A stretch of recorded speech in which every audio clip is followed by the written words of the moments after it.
Hi everyone, today I'm working in the studio on recording a song for EVT Kids. It's a Grandparents' Day song that I'm working on.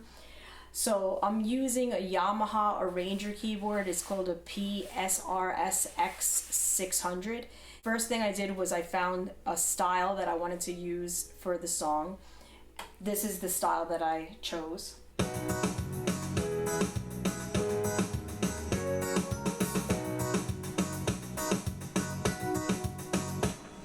So you hear it has a whole bunch of instrumentation. The drums are there and all the different backing sounds.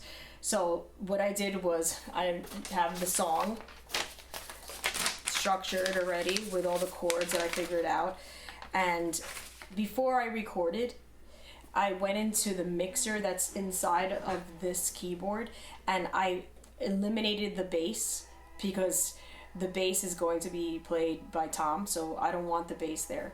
So in the mixer, I put the bass all the way down, and then I also went in and I put the piano sound, and I also put it all the way off. I recorded it into Logic Pro, and when I finished recording it in, I used a stem splitter that's built into Logic Pro so that I could get the different tracks separated. Okay, so this is what I had recorded in.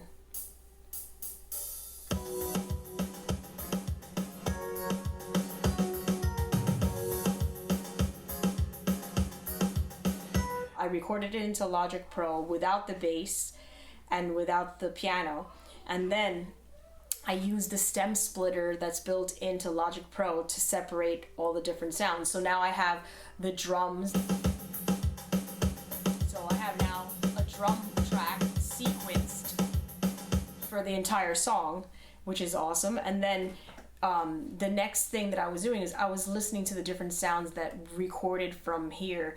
And one of the sounds that I was hearing was this.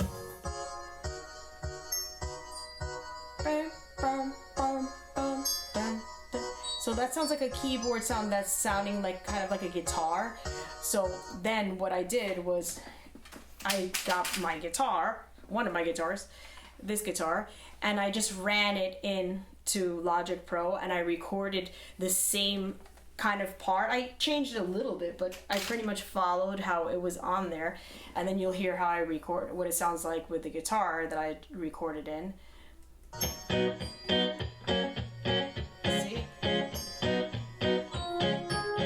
So you can hear it with the drums.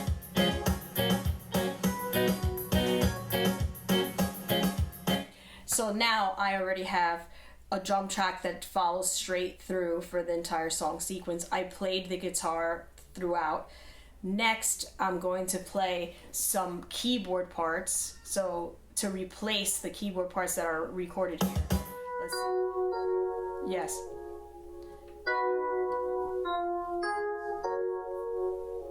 So that's the next part that I'm gonna record.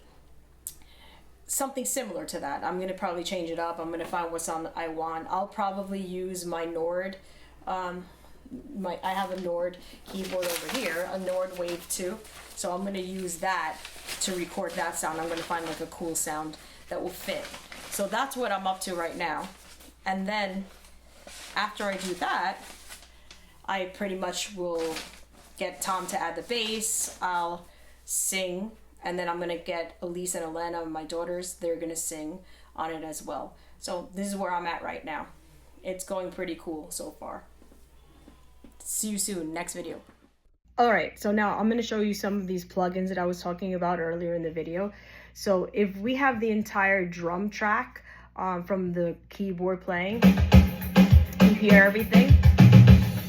I ran that through this program that's called ReSTEM. It's by WaveMachine Labs. So I run it through from the beginning to end. I press the red record button, and then when it's finished, I could solo.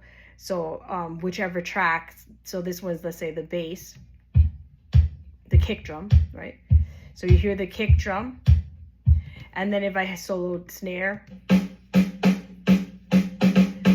etc. So it's separated the different drum tracks. So what I do when I want to then bounce them onto separate tracks, I hit solo and then I hit Control B, and then you could save this. It will bounce just the kick track onto, you can name it whatever you want, and then choose new track, and then leave, normalize off. Everything else is checked off, and then when you hit OK, it will bounce the track. So I did that earlier, and that's why I have snare, hi-hats, toms, ride, crash, other, and kick. So then what you could do is you could go to, let's say, the kick. I am on the kick track here that I already bounced, and then I could use a program like Steven Slate Trigger, and there's a lot there. I have to play with tom. Okay, kick. So I just chose whichever kick, and then I drag it on there, and then when you hit, wow. So that's like different types of kick sounds. Let's try the different one. Let's see. That's cool. So then I could tailor the drum sound however I want, so it won't have the same exact drums that are on the keyboard. So again, this is how I'm using the keyboard as a writing tool, and then I'm replacing the sounds, I'm playing sounds, and this is how I could get my own distinct sound. Anyway, I'll talk to you guys soon. Stay tuned.